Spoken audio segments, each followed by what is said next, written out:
I'm equally excited about our next session as I am excited about our next speaker. He is, as far as I know, and I should know, I hope, the only speaker who has been now coming back here for the 6th time to speak. He's basically part of the Pioneers' inventory.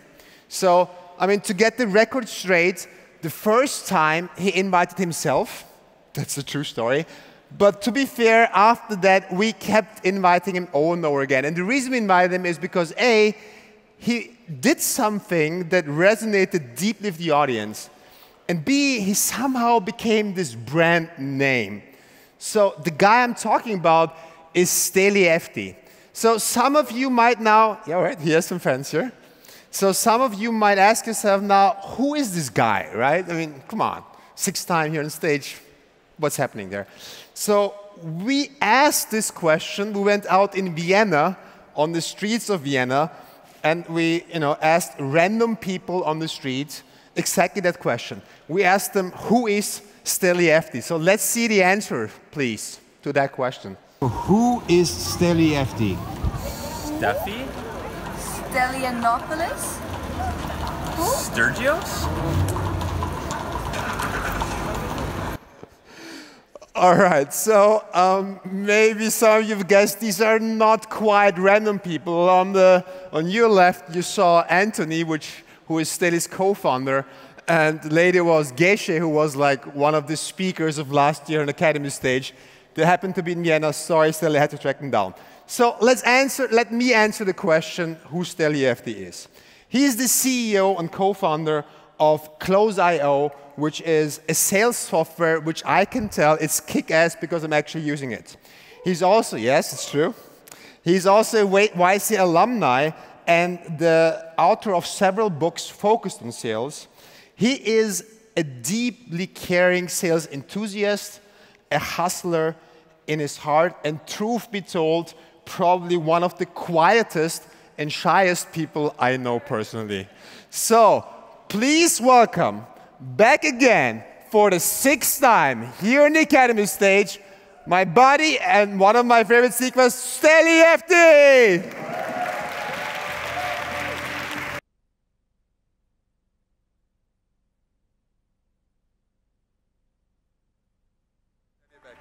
Thank you for having me back. I don't have a clicker. Oh, you got one. What kind of a show is this? This is unprofessional. This is unacceptable. Hey, everybody. All right, after this intro, thank you very much. After this intro, please raise your hand if you've never heard of me in your life. You don't know who the fuck I am. Please raise your hand. Be really proud. I need this for my ego. It's very important. All right, so thank you for that. So you don't know who the fuck I am. I've been here for 6 years, working really hard. Still nobody gives a shit. This is exactly how you will feel when you try to build your brand in your startup. You're going to be doing advertising. You're going to be hustling. You're going to be running around, talking to everybody.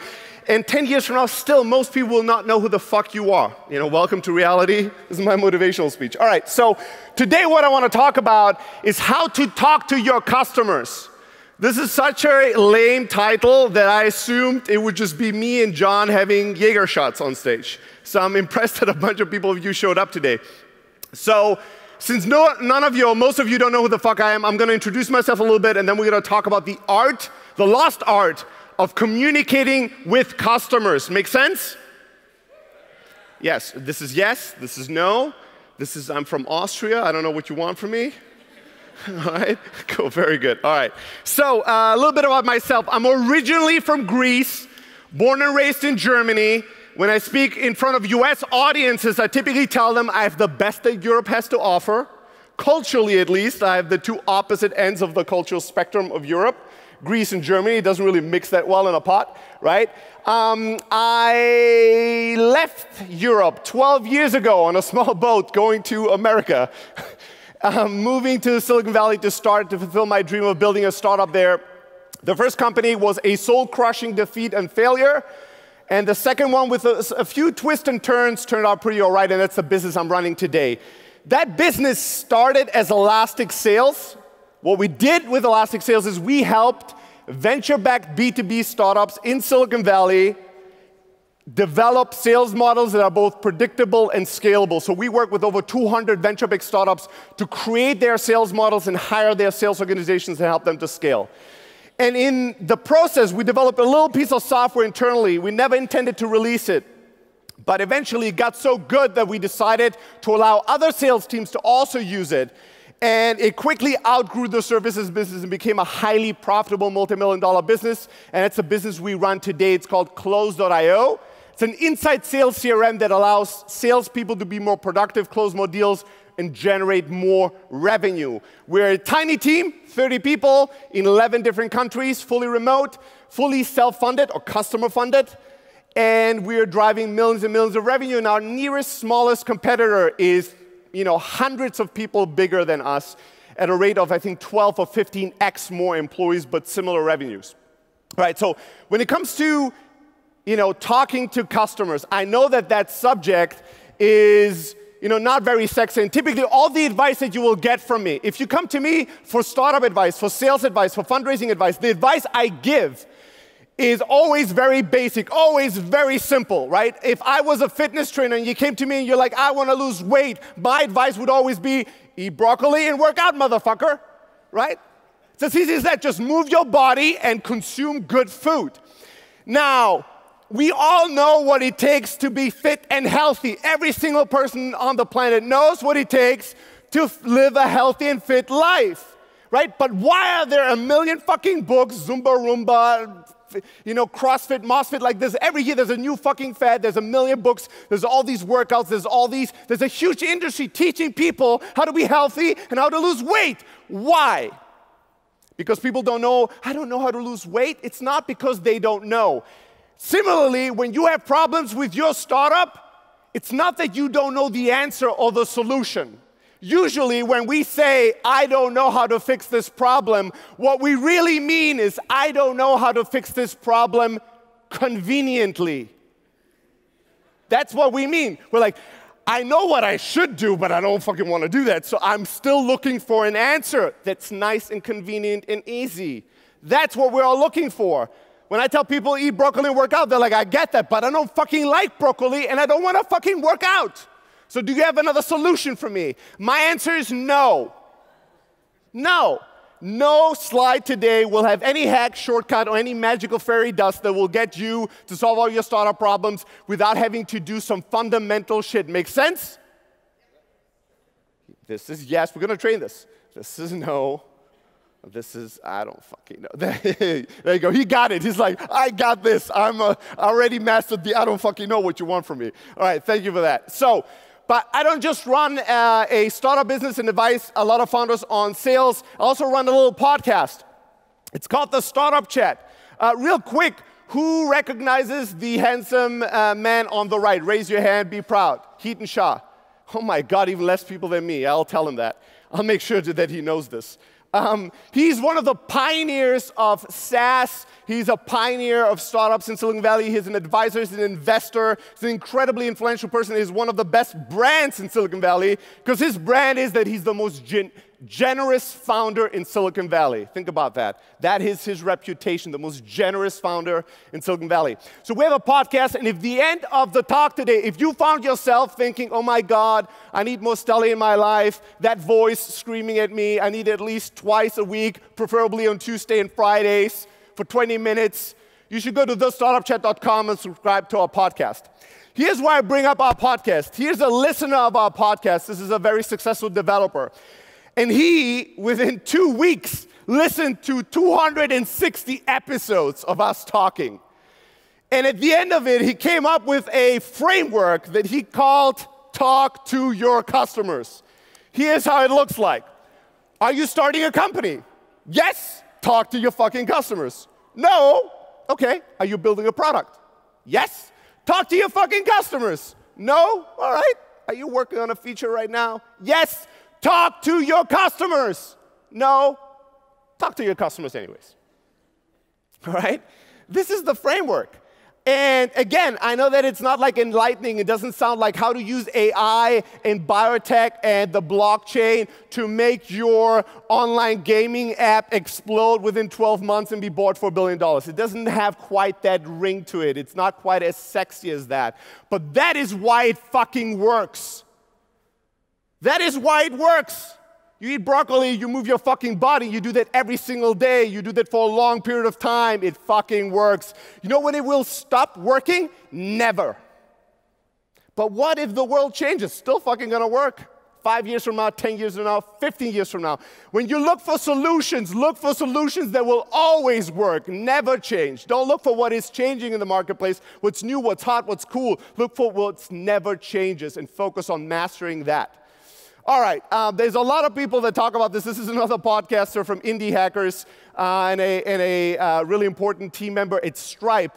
And he's like, every time, I got into trouble, and I hear the advice, talk to your users, one of those pieces of advice that's so easy to forget, but when you do it, magic happens. All your problems are being solved. And today we're going to talk about how to do it right. So I truly believe that whoever understands your customer, and you can replace customer for user if you're an end consumer business, whoever understands the customer best wins the customer and earns their business at the end of the day. Another way of saying this is if you don't understand your customer, you're going to be fucked. It's as simple as that. In a world that's more and more competitive, in the world where it's easier and easier to compete with you in your market, the thing that will be an unfair competitive advantage is your intimacy with your customers, your understanding of your customers, and the insights that you generate from your customers. Make sense? Yes. Thank you, one person. I really appreciate you. All right, there's no such thing as secondhand insights. You cannot outsource this. You cannot hire somebody to bring you the insights, right? This is another really, really sexy idea. Well, can I just pay somebody else to work out for me? No. I mean, you can, but it's a waste of fucking money. They're gonna look really good, and they're gonna be making money. So you can watch them lose weight while making money, while you are gaining weight, losing money, right? And it's the same thing when you hire consultants, advisors, when you go to investors, to experts, when you go and look for answers somewhere else, nobody can give you insights, true insights into your customers' life and psyche other than your customers. And I know that a lot of people like this concept of lean startup and customer development. That's really, really have been popularized by my good friend Eric Ries over the last few years. And it's been amazing for the startup community around the world for entrepreneurship. But one of the main flawed ideas of that is that people believe, entrepreneurs believe, customer development is something I do in the beginning until I reach product market fit, and then I'm done with it. Product market fit isn't a destination. You can't fucking arrive there and then chill out. It's like saying, I'm gonna eat a lot of broccoli and work out until I'm fit, and then I can do whatever the fuck I want. Eat cake, drink all day, fuck up, and I'm gonna be fit and healthy for the rest of my life. Product market fit is a moment in time. The moment you arrive at it, it's beautiful, but the next moment you have to work hard to stay in that zone. And every single day, the world is changing, your customer is changing, you are changing, and you are at a risk to lose product market fit. It's not a fucking lottery ticket. You win and then you're done with it. And too many entrepreneurs approach it this way. They're like, well, we're going to do a lot of customer development until we have customer developed everything out of the market, and then we're going to have the customer development sauce, and that's going to help us bake the fucking product market fit cake, and then we're done, right? Somebody's going to come and buy this cake from us for billions. Isn't that how entrepreneurship works? No, that's not how entrepreneurship works. The only reason you exist is to serve a customer. And since your customer is changing, the world is changing, you're changing, you're going to have to work hard every single fucking day, I hate to break it to you, to earn the right to serve that customer. Now, here's a little hack I'll give you in terms of how to talk to customers during the customer development phase, during the early days. And I learned this hack from Heaton Shah, from my good friend Heaton. We entrepreneurs, we are overly optimistic. We are overly attached to our idea. And when we go out there to talk to people and validate our idea, our baby, we're looking for proof that we are right. And when you look for proof that you're right, you're going to find proof that you're right. Right? So you're going to go to people and you're going to be like, well, I'm thinking about doing a gaming company that's connected to the blockchain and AI and with robotics helping the third world through crowdsourcing, through a sharing of economy platform and marketplace on Facebook through a viral app to really solve their problem about their daily social media summary of their feed. What do you think of that idea? Is that idea awesome? And then you look at them like a little puppy. Is it awesome? Is it awesome? Say that it is awesome. And these poor humans that you're bothering, they look at you and they go, yeah, that sounds awesome. And you go, I knew it. I fucking knew it. It's a brilliant idea. And then you go back to your team and you're like, well, customer development done. We talked to 5 people. Everybody agrees. The idea is brilliant. All right, when are we going to raise 50 million to scale this fucker? Right?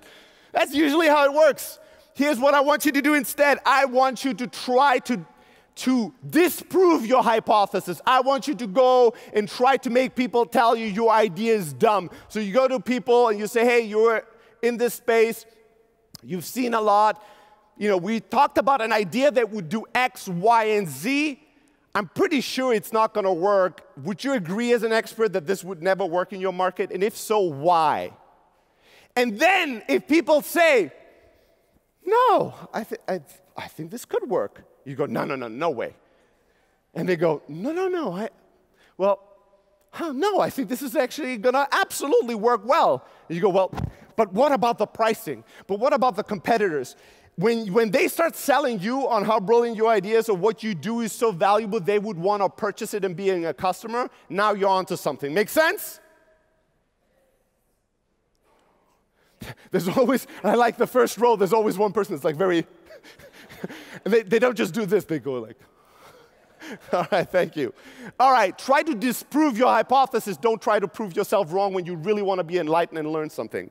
The next thing that I'll give you is a piece of advice on how to talk to customers in the very early days in this case, is that instead of sometimes in the very, very early days when you want to get the first customers, you have no credibility, you have no product, you are nobody. And in some cases, you might want to sell to people that are really hard to reach, really high in demand people.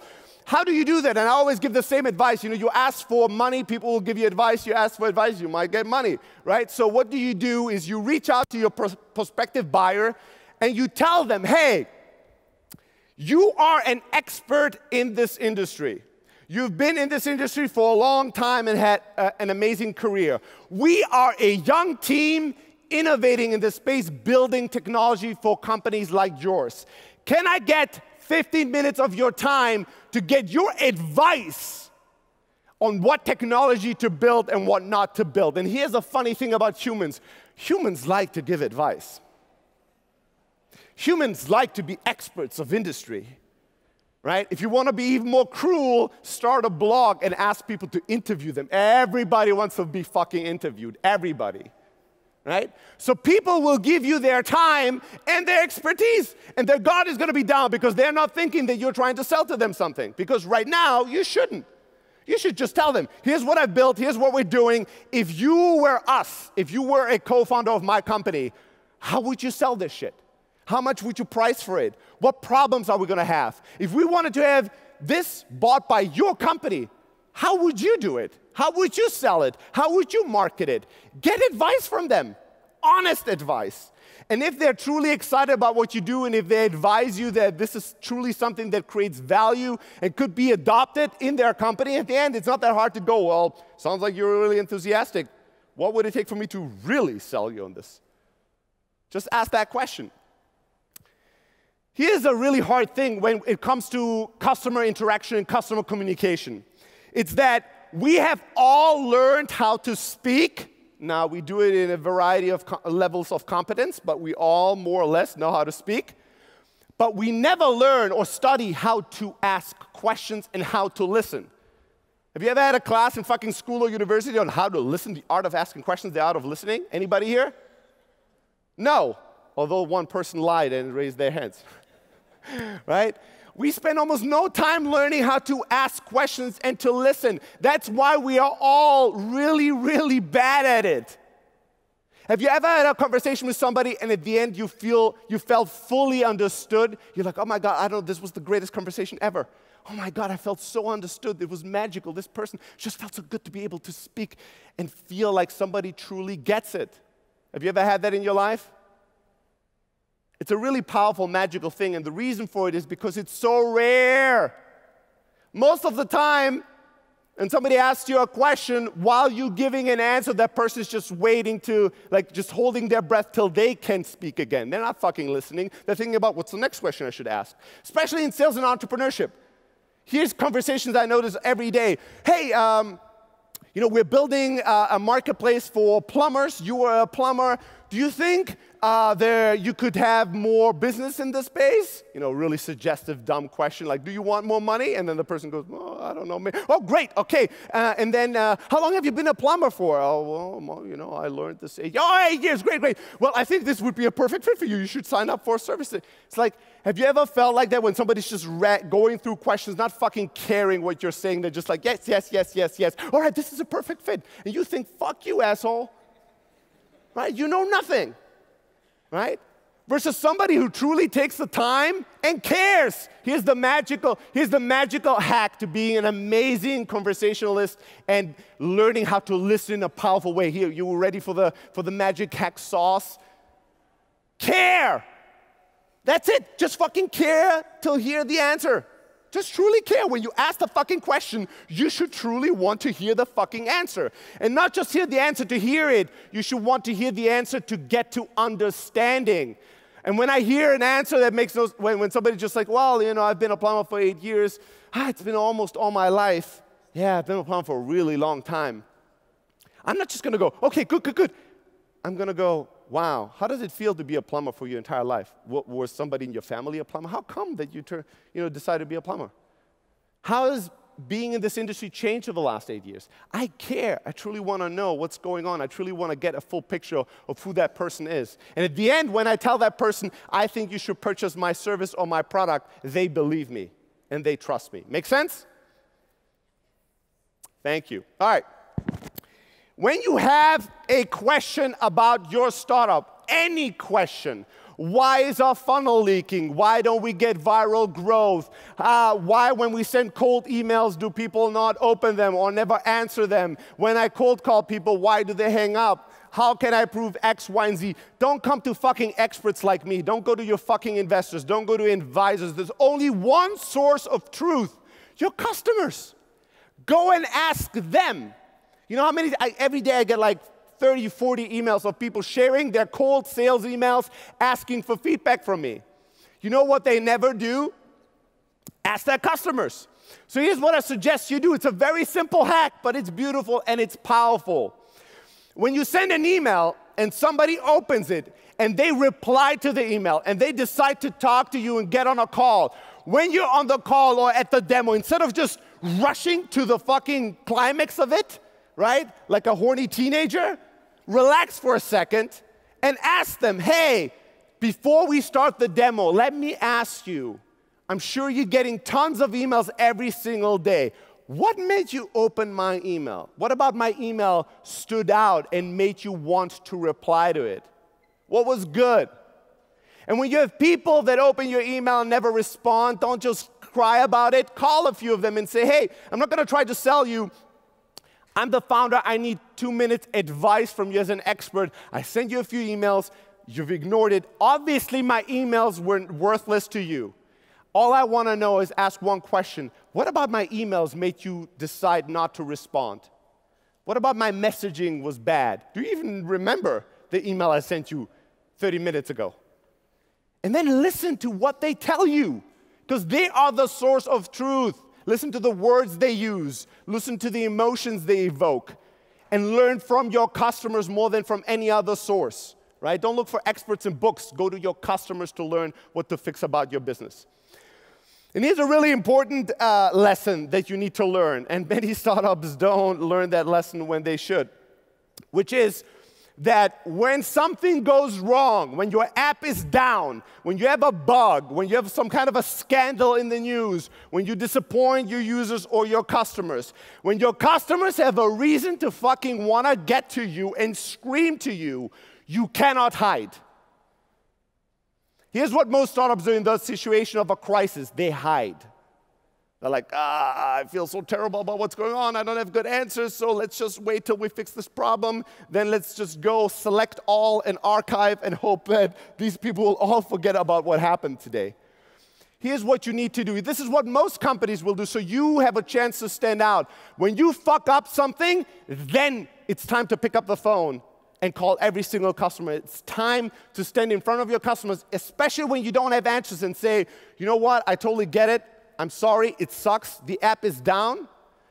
We still don't know why. The entire team is trying to fix this. You're going to be the first person I call when we know the solution. Right now, I don't know what to tell you other than that we're on it, and I'm sorry. And then when they scream at you, that's good. Let them scream. That's what they deserve. That's what they need in that moment. And you listen and you fucking take it. That's your job in that moment as a company, is to take it. Because you inflicted it in them, so you can't fucking run like a little sissy. You stand in front of them, you let them abuse you so they feel a little bit better. It's not about you. And you know what? When you do that, something magical happens. We had this once where we had like a 2-hour downtime, and it's really critical when you're a CRM. Your CRM can't be down for 2 hours. Salespeople literally don't make money. So we would call every single customer, and they would scream at us. At the end, when they screamed, I would tell them, hey, you know, when everything goes well, it's hard to tell what the relationship is going to be like. I have found that when there's a crisis, that's when you get to know each other really well. I hope that, you know, although we fucked up, I showed that we're not going to run from it. We're here for you. We're going to stand here. And I also appreciate the way you handle it, the honesty that you're screaming at me with. I appreciate that, right? So, do you think that if we fix this, and I promise to you that this won't happen again, do you think that long-term we're a good fit, we should be in a partnership? And when they, you know, a lot of them said, you know what, yeah, I'm actually pretty happy, and I like you, and and you helped me with this and that, and and then they start feeling better because they had a chance to scream. And at the end of it, I said, you know what we want to do right now? I want to give you an even better price, because this is going to be a long-term partnership. All you have to do, I'm going to send you a 1-year contract, is to prepay, and then you're going to get another 10% discount. And 25% of the people did it. And it's not, it sounds like we tricked them, but we really didn't. Like, we did the right thing, and we took a crisis and turned it into an opportunity. When our competitors have problems, they don't show up, and that's a really big opportunity for us to stand out. Make sense? Thank you. You especially. All right, thanks. So I'm going to run through 2 quick things here in terms of the importance of the way and the context in which you communicate with people. I know that we all would just like to spin up some landing pages, run some ads, watch the clicks, do A/B tests, and let the magic clickety-clicks tell us what to do or what's working or what's not working. That's the most beautiful scenario, right? That's like, I'm going to take the fat pill and boom, I'm like muscular and I've lost all this weight. That's not how it works. Clicks are nice. But you know what's more contextually rich, what's a better conversation, what's going to give you more data, more information, more insight? So if you survey your customers, if you ask multiple questions, if they're able to answer in their own language. What's even better than surveys is if you have email exchanges with your customers every day, every week. No matter what else you do, you should be in email exchanges. It's an open exchange where people can communicate in whatever words they use. And when you see similar word patterns or similar concerns pop up over and over again, you might see a trend or a real opportunity. Even better than an email is a phone call. Why? Because it's a more context-rich environment, right? So in an email, when somebody sends me an email back and says, yes, this is fine, I am lacking tonality to know how this is really meant. When somebody's on the phone, they could say, yeah, that's really fine. Or they could say, yeah, that's really fine. Is there a difference? Yes. There's a big difference. Also, based on the tonality and the way they communicate with me, I'm going to be able to ask follow-up questions, have a real conversation, get to better insights and better learnings. And even better than that, the queen of customer interactions are in-person interactions. And I know that we run software companies and tech companies, we want to scale, but you need to be spending every week, every month, some time with your users and customers in person, right? So how do you do that? There's multiple ways, and if you pay attention, some of the best new startups, best new startup brands are doing funny things. They're doing lots of customer meetups. They're doing customer conferences. Have you noticed this? Almost like there's so many startup-driven conferences now all of a sudden. You're like, why are these startups doing all these conferences? Because customer interaction, customer relationship are really, really powerful things. You need to visit your customers. That's the most important thing you can do. This is the one thing I never want to do. I always complain before I have a customer visit. The day of a customer visit, I always want to cancel it. Same thing as with the fucking gym. Because I'm like, it's going to take half the day, and I don't have time, and I don't feel that well, and my hair is a mess, and I need to send these emails, and I have all this other shit to do. But I'll tell you one thing, of like 5 years of doing customer visits all around the world, every single time I visited a customer, I left, and the moment I leave the office, I think, my God, I need to do more fucking customer visits. I need to. Why? There's no more context-rich environment than watching your customers and users in their natural habitat. I go and talk to founders. I sit down at their office. They tell me about the problems. They tell me about what they like. They talk to me about my software. And they say, everything is awesome. I love the software. We're always going to be customers. You're the greatest. And then I go, can I go and talk to the team? And they go, yeah, sure. And then I walk into the sales room, and I see my software on all screens. There's no more magical thing to see your software really being used by real human beings. It's very fulfilling. Right? So I walk into the room and I tap somebody and I go, hey, how's it going? My name is Steli. I work at the company that does this software. And they go, oh my God, I fucking hate this. And I go, all right, what exactly? He's like, where should I start? I have a list. Wait, it's prepared. It's only 48 points. You know, and then I sit down and I fucking take it. Right? There's no better medicine for your stupidity and your distorted, wrong ideas about who you are, what your brand is, and what your company is, and what your customers' appreciation of your product is, than interacting with your customers in real life. I care about this so much, I've even written a book, and somebody pointed out that the fucking should not really relate to customers, but to talk, which is true. So the next version of the book will say, fucking talk to your customers, rather than talk to your fucking customers. But you get the idea. Here's the point. In the history of entrepreneurship, never has a startup or an entrepreneur said, I wish I would have talked to less customers. We would have been successful if we only didn't waste so much time talking to users. Nobody. It's never happened before, and it will never happen.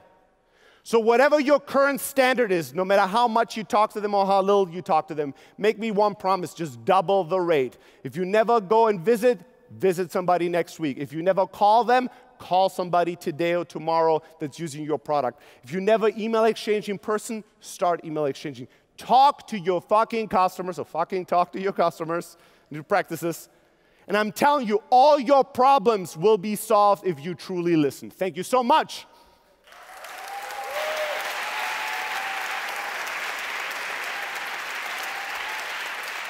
One more thing.